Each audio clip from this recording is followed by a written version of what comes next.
श्रीराम जय जय राम श्रीराम जय जय राम श्रीराम जय जय राम श्रीराम जय जय राम। नमस्कार। आज दिनांक 1 डिसेंबर। श्रीराम जय जय राम। देह सुखाची अनासक्ती म्हणजेच वैराग्य। श्रीराम जय जय राम। देह सुखाची अनासक्ती म्हणजेच वैराग्य।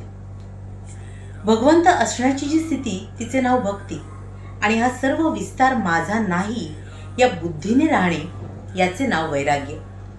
सर्व काही रामाचे आहे असे समजणे म्हणजे सर्वस्व रामास अर्पण करणे होय। परमार्थाच्या आड काय येते? धन, सूत, दारा वगैरे आड येत नाहीत, तर त्यांच्यावरचे जे ममत्व ते आड येते। वस्तूवर आसक्ती न ठेवणे हे वैराग्य आहे। ती वस्तूच नसणे हे वैराग्य नव्हे। एखाद्याची बायको मेली किंवा नसली म्हणजे तो विरक्त आणि असली तर आसक्त असे म्हणता येणार नाही। बायको असून लंपट नसेल तर तो विरक्तच आहे आणि ते परमात्म्याने दिले आहे आणि ते त्याचे आहे असे मानून आनंदात राहणे हे वैराग्य होय। या भावनेत राहून जो इंद्रियांच्या नादी लागत नाही तो वैरागी। संसार हा नश्वर आहे हे ओळखून वागायचे आहे। तो टाकता येत नाही, त्यात राहून आसक्ती न ठेवली की तो टाकल्यासारखाच नाही का?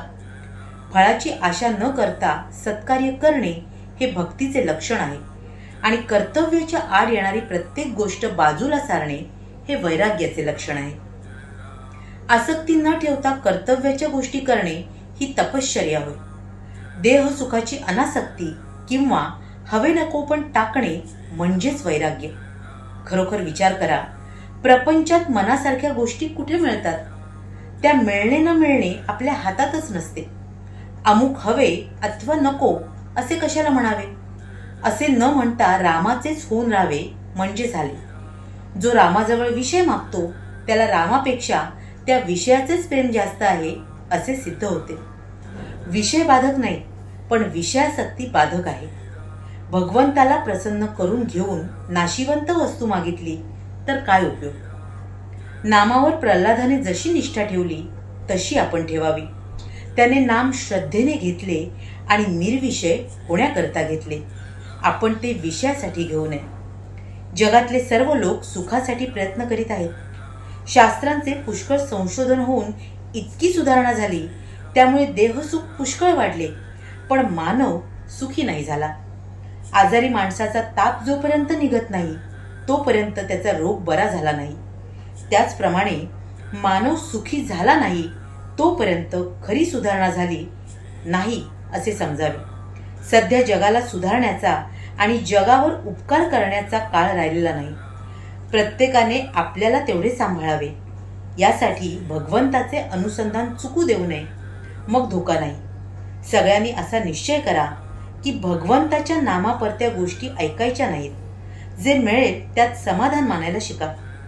मी भगवंताचा आहे असे म्हटल्यावर सर्व जगत आपल्याला भगवत स्वरूप दिसू लागेल यात शंकाच नाही। ही केवळ कल्पना नाही, आपण अनुभव घेऊन पाहत नाही। त्यासाठी रामस्मरणात आपण राहूया। जगात भगवंता वाचून सत्य वस्तू नाही ही ज्याची निष्ठा तोच खरा योगी, ज्ञानी आणि परमार्थी समजावा। श्रीराम जय जय राम। श्रीराम जय जय राम। महाराज इथे आपल्याला पुन्हा तेच सांगतात की आपल्या परमार्थात आपल्याला जर काही बाधक ठरत असेल तर ते विषय नव्हेत, पण या विषयांवरची आपली जी आसक्ती आहे ती असते। आणि म्हणूनच आपण या विषयात अडकून पडू नये, गुंतून राहू नये। आणि त्यासाठी अर्थातच आपल्याला आपल्या भगवंताशी अनुसंधान साधणं आवश्यक आहे। प्रत्येक कर्तव्य हे त्याच्या नामात, त्याच्या स्मरणात करणं आवश्यक आहे। आणि त्यासाठी अर्थातच आपल्या गुरुने आपल्याला जे साधन दिलेलं आहे नामाचं, ती साधना आपल्याला चिकाटीने, तळमळीने आणि निष्ठेने करणं आवश्यक आहे। म्हणजे मग आपला प्रपंच आणि परमार्थ अत्यंत सुयोग्य मार्गाने पार पडेल यात शंकाच नाही। असं हे नाम सातत्याने घेणं आणि आपल्या परमेश्वराची प्राप्ती, त्याची अनुभूती आपल्याला येणं, हे गुरुकृपेने आपल्या साऱ्यांनाच लाभो ही त्या ईश्वरचरणी आणि गुरुचरणी प्रार्थना. तुम्हा साऱ्यांसाठीच खूप सारी गुरु ब्लेसिंग्स. श्रीराम जय राम जय जय राम. श्री स्वामी समर्थ. जय Gurudev. Shri Ram Jai Ram Jai Jai Ram. Shri Ram Jai Ram